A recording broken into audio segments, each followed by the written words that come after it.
Selamat petang, salam sejahtera. Ini kejutan paling besar yang dibuat oleh Ismail Sabri Yaakob. Dikabarkan Ismail Sabri Yaakob menghadap yang di-Pertuan Agong.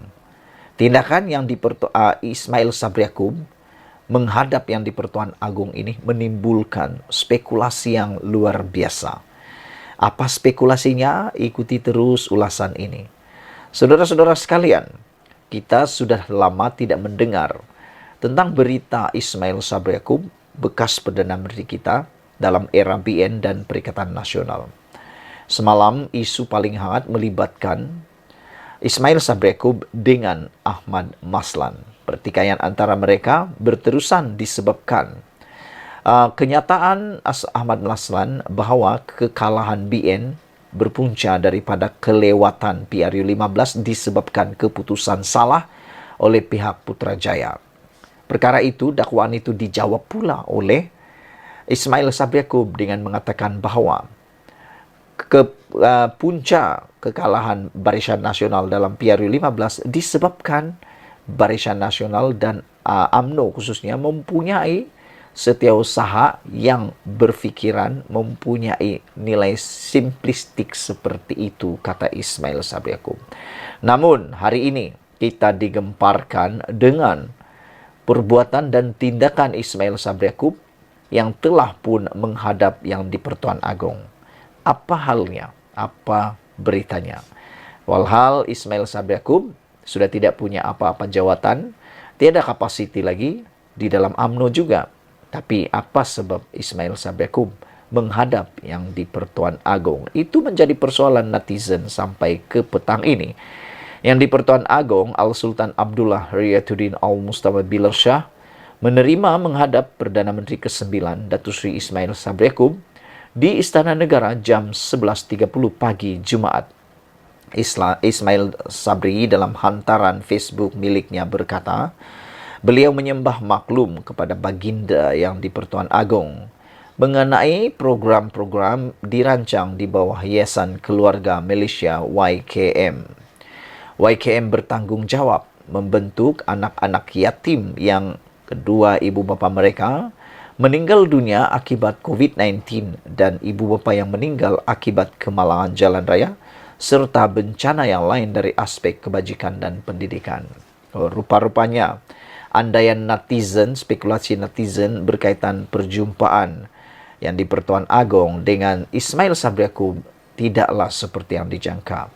Kita ucapkan tahniah kepada Ismail Sabri Yaakob kerana masih meneruskan kebajikan Yayasan Keluarga Malaysia ini. Ini satu tindakan yang patut kita sokong dan hargai. Ismail Sabri Yaakob bukan menghadap yang di-Pertuan Agong untuk satu isu berkaitan politik. Jauh sekali seperti yang diandaikan oleh netizen. Yang kononnya Ismail Sabri Yaakob mungkin membawa senarai baru yang menyokong beliau menjadi Perdana Menteri. Itu tidak tepat dan tidak benar. Kerana rupa-rupanya Ismail Sabri Yaakob berjumpa Ketua Duli Yang Maha Mulia di Pertuan Agong berkaitan dengan Yayasan Keluarga Malaysia. Yang mana yayasan ini bertanggung jawab membantu anak-anak yatim yang kedua ibu bapa mereka meninggal dunia akibat COVID-19 dan ibu bapa yang meninggal dunia akibat kemalangan jalan raya serta bencana yang lain dari aspek kebajikan dan pendidikan. Walau bagaimanapun, ada persoalan-persoalan daripada netizen yang menulis, perlukah Ismail Sabri Yaakob menjadi Perdana Menteri semula? Apa pendapat kalian penonton channel ini dan konten kali ini? Adakah anda juga bersependapat dengan rakan-rakan penonton yang lain yang turut mencadangkan supaya Ismail Sabri Yaakob diberi peluang lagi untuk menjadi Perdana Menteri memimpin negara ini? Adakah anda juga setuju seperti itu? Menurut Ismail Sabri Yaakob, patut menjunjung kasih di atas kesudian ke bawah Duli Yang Maha Mulia yang di-Pertuan Agong untuk mencemar Duli berangkat ke program YKM khususnya untuk bersama anak-anak yatim dalam waktu terdekat. Patut juga menjunjung kasih atas perkenan ke bawah Duli Yang Maha Mulia Tuanku menerima Patik menghadap dan atas keprihatinan Tuanku untuk membantu anak-anak yatim, kata beliau. Beliau turut mendoakan agar Al-Sultan Abdullah sentiasa dirahmati Allah sehat walafiat dan dipanjangkan umur, serta sentiasa berada dalam lindungan dan rahmat-Nya. Sekian dulu untuk kali ini, ikuti terus ulasan selepas ini. Selamat petang, salam sejahtera. Sudah lama kita tidak mendengar cerita tentang Ismail Sabri Yaakob. Ketika ini, seakan-akan beliau menghilang entah kemana.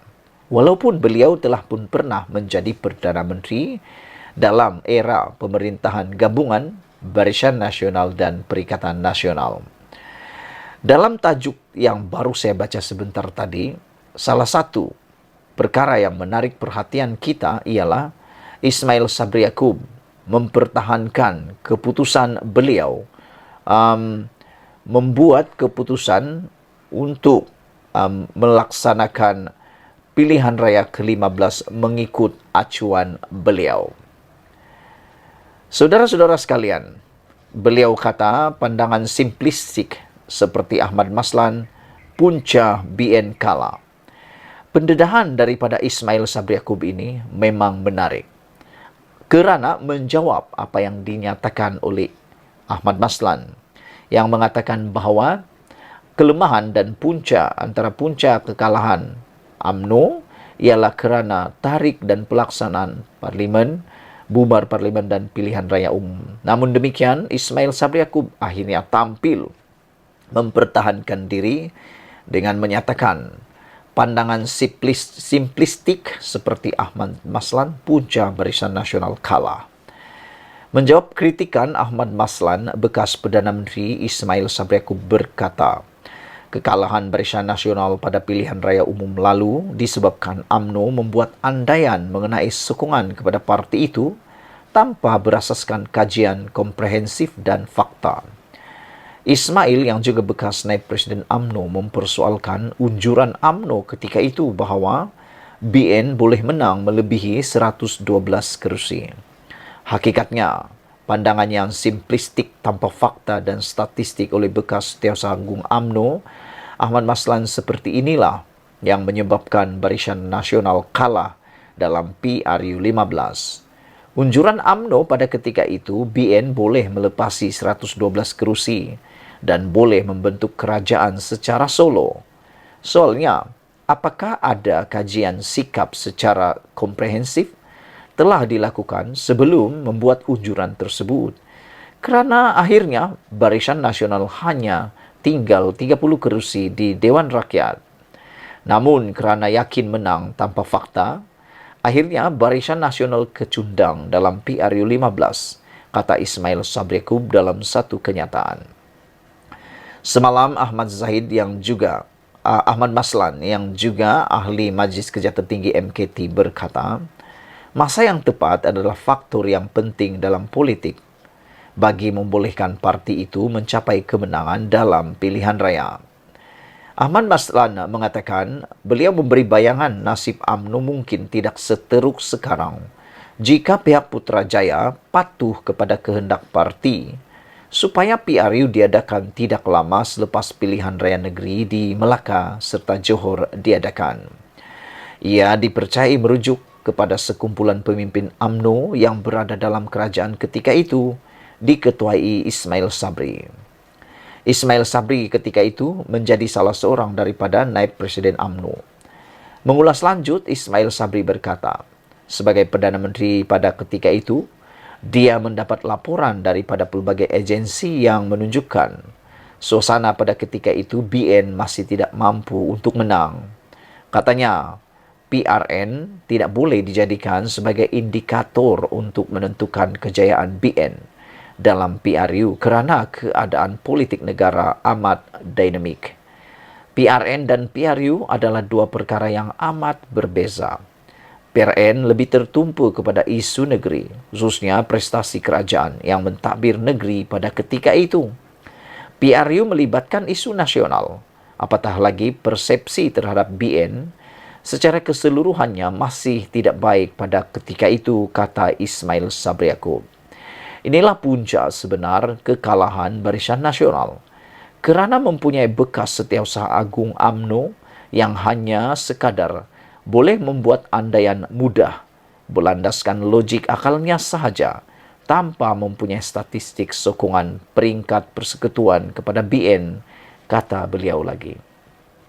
Pendarahan seperti ini pastinya membuatkan BN makin terluka.